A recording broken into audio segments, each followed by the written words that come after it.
काफी सारे जने बहुत सारी मात्रा में ऐसे होंगे कि जो भगवान का भजन भी मतलब मंदिर भी जाएंगे और तामसिक भोजन का भी आहार करेंगे। बिल्कुल नहीं, बिल्कुल मतलब इसे कुछ मंगलवार को हनुमान जी के जाएंगे, मतलब इसे कुछ नहीं होने वाला। सबसे पहली बात है हमारे आहार शुद्धि, मन शुद्धि।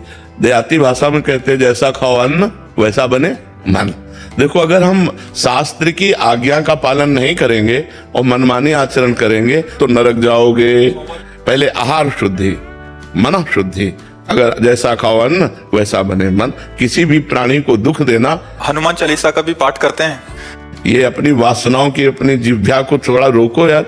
शराब पीते हो, मांस खाते हो, अंडा खाते हो, इस तरह के व्यवहार करते हो और हनुमान जी और शंकर ये ऐसे प्रसन्न हो जाएंगे, ऐसे काम बन जाएगा? कुछ नहीं बन जाएगा। अवश्य में भोक्तव्यम कृतम कर्म शुभाशुभम। जो तुम कर्म करोगे तुम्हें भोगना पड़ेगा।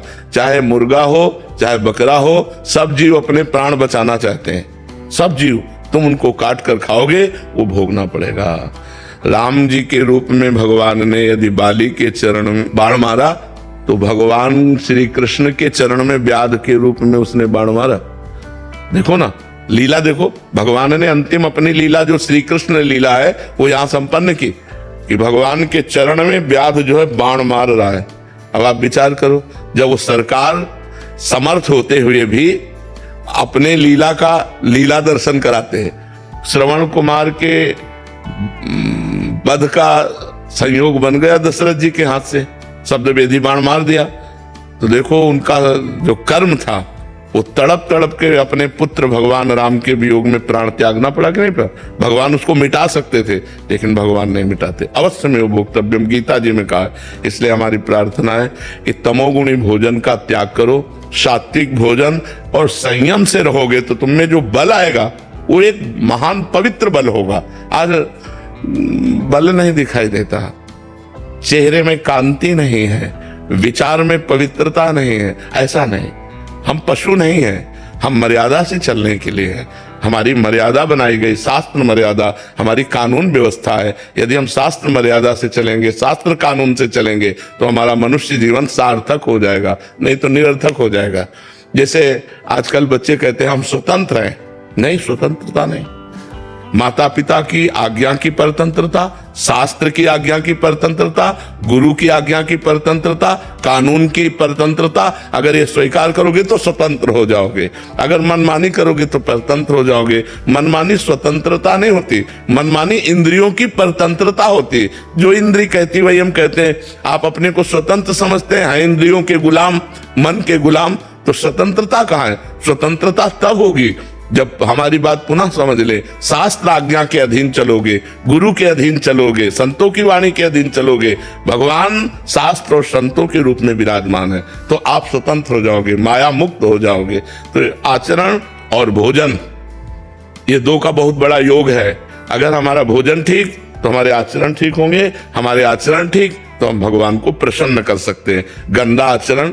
अभी कल परसों एक प्रश्न आया था कि गांव देहात में महाराज जी क्या है कि छोटे छोटे देवी जी के मंदिर हैं और गांव में किसी के घर में बच्चा हो रहा है या शादी हो रही है तो महाराज जी बकरा लेके और फिर उसका वो करते हैं, बलि देते हैं। फिर महाराज जी फिर पूरे गांव वाले आते हैं, फिर पूरा मांस वो करते हैं। मंदिर भी जा रहे हैं महाराज जी, देवी की आराधना भी कर रहे हैं। ये सब भोजन, ये आसुरी वृत्ति है, इससे भगवत प्रसन्नता नहीं होती। हम सबको बताना चाहते हैं, जगदम्बा को जगत जननी कहते हो तो बकरे की भी माँ है। जगत जननी है ना, माँ अपने पुत्र की बलि से प्रसन्न कैसे हो सकती है? हमें तो नहीं समझ में आता। और जब वो जगत जननी है तो बकरे की भी माँ है, वो भैंसे की भी माँ है, वो गाय की भी माँ है। वो माँ जो जगत माता है वो अपने पुत्रों की बलि से प्रसन्न कैसे हो सकती है? अगर वो प्रसन्न होती तो तुम्हारा मंगल हो जाता। किसका मंगल हुआ बकरे की बलि चढ़ाकर? हमें बताओ। देवी अप्रसन्न हो जाएंगी अगर नहीं किया ऐसा तो महाराज जी ये भी माने। अगर वो अपने स्वरूप में आ जाए तो सबको चाट जाए उनको। वो तो महाकाली है, महाकाल स्वरूप भी है। तो वो दुष्टों का संहार करने के लिए रूप माता जी ने धारण किया। वो दुष्टों का खून पिया जो संसार के पवित्र जीवन जीने वालों के लिए वो मृत्यु काल रूप थे। जैसे महिषासुर शुम्भ निशुम्भ रक्त बीज, माता जी ने इनका संहार किया। इन बकरी बकरों का थोड़ी संहार करने से माता जी प्रसन्न हो जाती है। ये तो मूर्खता है, कोरी मूर्खता है। कभी माता जी प्रसन्न नहीं होती। हमें लगता है कभी ऐसे कार्य नहीं करने चाहिए और ये सोचो कि माँ प्रसन्न हो जाएंगी, मुझे ऐसा नहीं लगता। माँ ऐसे नहीं, कुपुत्रो जायते क्वचिदपि कुमाता न भवति। माता जी तो तब प्रसन्न होंगी जब सब पर दया करने लगो, सबको सुख पहुंचाओ, नाम जप करो, अच्छे आचरण करो, तो जगदम्बा प्रसन्न हो जाएगी। अगर फिर से उनको प्रसन्न करना है महाराज जी, और ये प्रथा चली है, और जैसे किसी के घर में पुत्र, देखो शास्त्र में विधान है, नारियल की बलि, नींबू की बलि, इनकी बलि सात्विक बलि दे। आप कच्चा नारियल की बलि दे सकते हैं, तो ये भी बलि तो मानी जाती है। ये सब मनमानी आचरण है, इससे देवी प्रसन्न नहीं होती है। और देवी को रक्त चाहिए तो चराचर जीवों के हृदय में देवी विराज। देवी प्रपन्नार्थ हरे प्रसीद प्रसीद मातर जगतो खिलस्य प्रसीद विश्वेश्वरी पाहि विश्वम तुमीश्वरी देवी चराचरस्य। तुमीश्वरी देवी चराचरस्य, वो चराचर की ईश्वरी है। उनको किसी के खून की जरूरत है? माँ को किसी की खून की जरूरत है? अरे माँ तो अपने खून को दूध बनाकर अपने बच्चों का पालन करती है। माँ शब्द कितना महान है, वो अपने शरीर के रक्त को दुग्ध में परिवर्तित करके अपने बेटे का पालन करती है। वो दूसरों का रक्तपान कैसे कर सकती है? ये दुष्टों के रक्तपान किए माता जी ने, जो समाज के लिए कलंक थे, जो समाज का द्रोह करके समाज को नष्ट करने में लगे थे, ऐसे राक्षसों को माता जी ने मारा है। शुम्भ निशुम्भ रक्त बीज महिषासुर। ऐसे नहीं है कि गलत सिद्धांत से न चले, नहीं तो नरक की प्राप्ति होगी। महाराज जी, आज जैसे आप कहते हैं कि भजन मार्ग, अभी तामसिक भोजन भी हो रहा है महाराज जी, फिर हम वही बात कर रहे हैं, और उसके साथ भक्ति भी।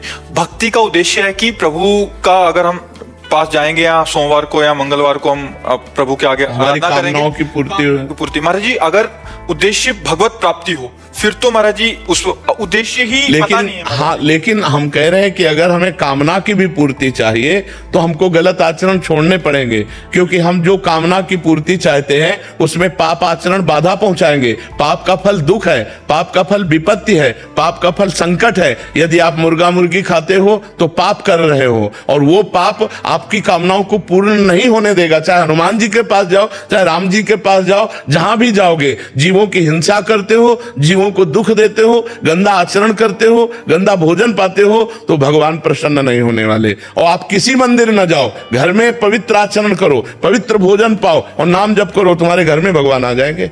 कहो सो कहां जहां प्रभु नाही, हरि व्यापक सर्वत्र समाना, प्रेम ते प्रकट होए मैं जाना। तो प्रेम कहां से आ जाएगा जब अपराध करोगे? इसलिए सब जो कामना भी पूर्ति चाहते हैं तो उनको चाहिए कि गंदा भोजन और गंदे आचरणों का त्याग करें, तो उनकी कामना जल्दी पूर्ण हो जाएगी, निश्चित पूर्ण हो जाएगी। समझते हैं कि मतलब मुर्गा और मछली का हिंसा करने से ये जीव हिंसा के अंतर्गत नहीं आता। क्यों नहीं आता? तुम्हारी अंगुली काटे तुम्हें कैसा लगेगा? दर्द नहीं लगेगा? उन जीवों को देखो, एक चींटी के भी पीछे अंगुली लगा के देखो, ऐसे वो भाग रही है अपने प्राण रक्षा के लिए। क्या उनमें जीव नहीं है?